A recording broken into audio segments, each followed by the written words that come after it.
Sanctus, Sanctus, Sanctus Dominus Deus Sabaoth. Salam jumpa kembali saudara-saudariku yang terkasih dalam Tuhan kita Yesus Kristus. Salam sejahtera untuk kita semua.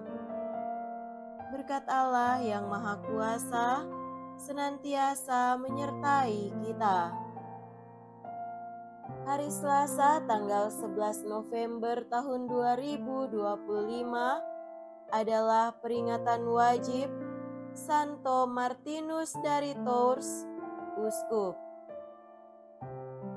Martinus lahir di Hungaria Barat sekitar tahun 316. Ia berasal dari keluarga Romawi kafir. Ayahnya adalah seorang perwira tinggi Romawi, oleh karena itu ia pun dididik untuk menjadi seorang perwira Romawi seperti ayahnya. Namun, nasib berkata lain. Pada usia 18 tahun, ia meninggalkan dinas ketentaraannya dan menjadi seorang rahib. Bersama Santo Hilarius, ia mendirikan biara pertama di Prancis. Ia membimbing para rahib-rahib muda yang ingin mengikuti jejaknya.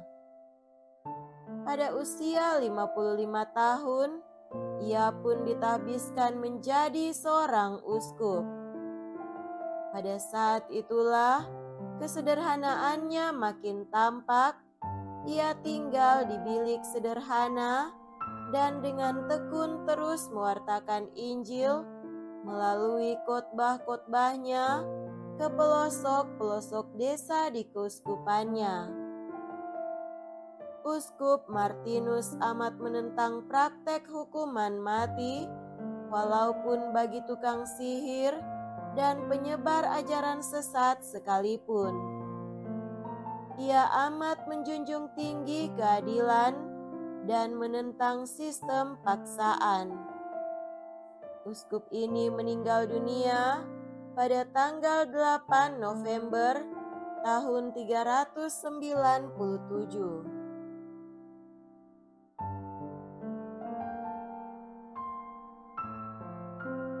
Marilah kita mendengarkan dan merenungkan bacaan-bacaan kitab suci. Dalam nama Bapa dan Putra dan Roh Kudus. Amin. Bacaan pertama dari Kitab Kebijaksanaan, bab 2 ayat 23 sampai bab 3 ayat 9. Allah telah menciptakan manusia untuk kebakaan dan ia dijadikannya gambar hakikatnya sendiri. Tetapi karena dengki setan, maka maut masuk ke dunia dan yang menjadi milik setan mencari maut itu. Tetapi jiwa orang benar ada di tangan Allah dan siksaan tiada menimpa mereka. Menurut pandangan orang bodoh, mereka mati nampaknya dan pulang mereka dianggap malapetaka dan kepergiannya dari kita dipandang sebagai kehancuran. Namun, mereka berada dalam ketentraman. Kalaupun mereka disiksa menurut pandangan manusia, namun harapan mereka penuh kebakaan. Setelah disiksa sebentar, mereka menerima anugerah yang besar, sebab Allah hanya menguji mereka, lalu mendapati mereka layak bagi dirinya. Laksana emas dalam dapur api, diperiksalah mereka olehnya, lalu diterima bagaikan kurban bakaran. Maka pada waktu pembalasan, mereka akan bercahaya dan laksana bunga api yang berlari-larian di ladang jerami. Mereka akan mengadili para bangsa dan memerintah sekalian rakyat. Dan Tuhan berkenan memerintah mereka selama-lamanya. Orang yang telah percaya kepada Allah akan memahami kebenaran, dan yang setia dalam kasih akan tinggal padanya. Sebab kasih setia dan belas kasih menjadi bagian orang-orang pilihan Allah. Demikianlah sabda Tuhan. Syukur kepada Allah.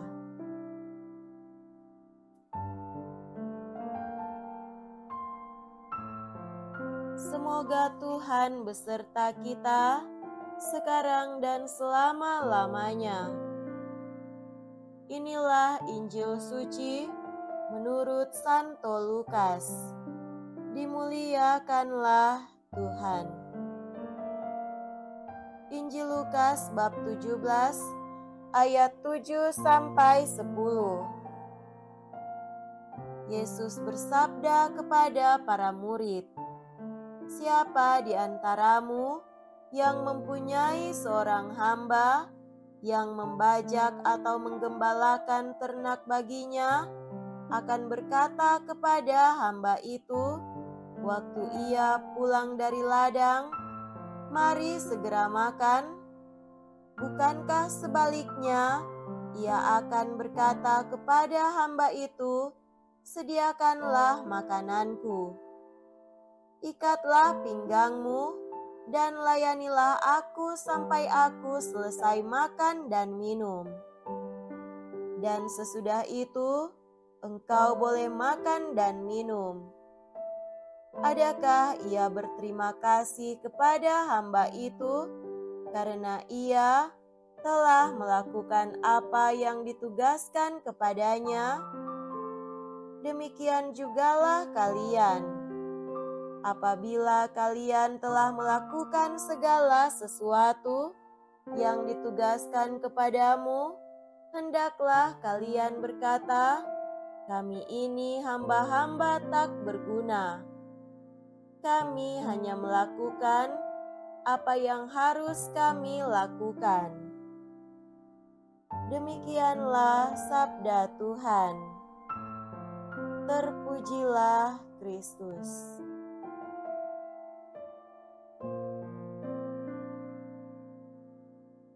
Saudara-saudariku yang terkasih dalam Tuhan kita Yesus Kristus, tema renungan kita pada hari ini adalah melayani dengan sepenuh hati. Ada sebuah kebenaran yang mengatakan, untuk menerima keselamatan, kita tidak membayar apa-apa, tetapi untuk melayani Dia, ada harga yang harus kita bayar. Perkataan ini benar, karena memang ketika kita akan melayani Dia, ada banyak hal yang dengan rela kita korbankan. Melayani Dia berarti kita menempatkan diri sebagai hamba yang mengedepankan semua urusannya. Yesus mengajarkan para murid untuk memosisikan diri sebagai hamba di hadapan Tuhan.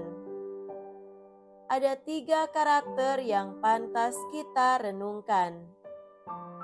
Pertama, prioritas. Si hamba tersebut harus melakukan urusan sang tuan terlebih dahulu, baru setelah itu ia melakukan urusannya. Ia harus melayani tuan untuk makan, baru setelah itu ia sendiri boleh makan.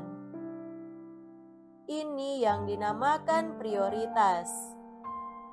Sebagai pelayan Tuhan, kita harus menempatkan urusan Tuhan, kesenangan Tuhan, dan kerajaan sorga sebagai yang utama dan utama. Kalau kita menempatkan urusan kerajaan sorga sebagai yang terutama, maka sebagai buktinya kita akan memberikan dan mencurahkan waktu, tenaga, perhatian, bahkan harta kita untuk kepentingan kerajaan sorga. Kedua, melayani sepenuh hati.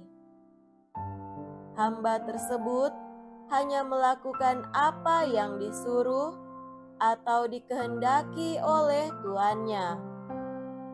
Dia tidak membantah atau melawan karena ia tahu bahwa sang tuan memegang otoritas atasnya. Ini yang dinamakan penyerahan diri secara mutlak. Tuhan bisa memakai kita atau tidak tergantung dari seberapa besar penyerahan diri kita dan kemauan kita untuk menaati Dia. Semakin kita taat dan berserah, maka semakin mudah bagi Tuhan untuk memakai kita dalam dunia pelayanan. Melayani Tuhan bukan hanya full time, tapi juga harus full heart. Ketiga, tidak mencari kemuliaan diri. Ketika hamba itu telah melayani tuannya, ia tidak mengharapkan terima kasih dari sang tuan. Ia melayani karena memang itulah panggilan hidupnya. Ia tidak peduli dengan yang namanya pujian, tepuk tangan, ataupun ucapan terima kasih. Saudara-saudariku terkasih, ketika kita masih mengharapkan pujian dari manusia, ucapan terima kasih atas pelayanan kita, sesungguhnya kita belum melayani Tuhan, tetapi masih melayani kedagingan kita. Mestinya dalam pelayanan, ucapan terima kasih dan pujian itu hanya layak dipersembahkan kepada Tuhan Yesus Kristus. Semoga demikian. Amin. Dalam nama Bapa dan Putra dan Roh Kudus. Amin.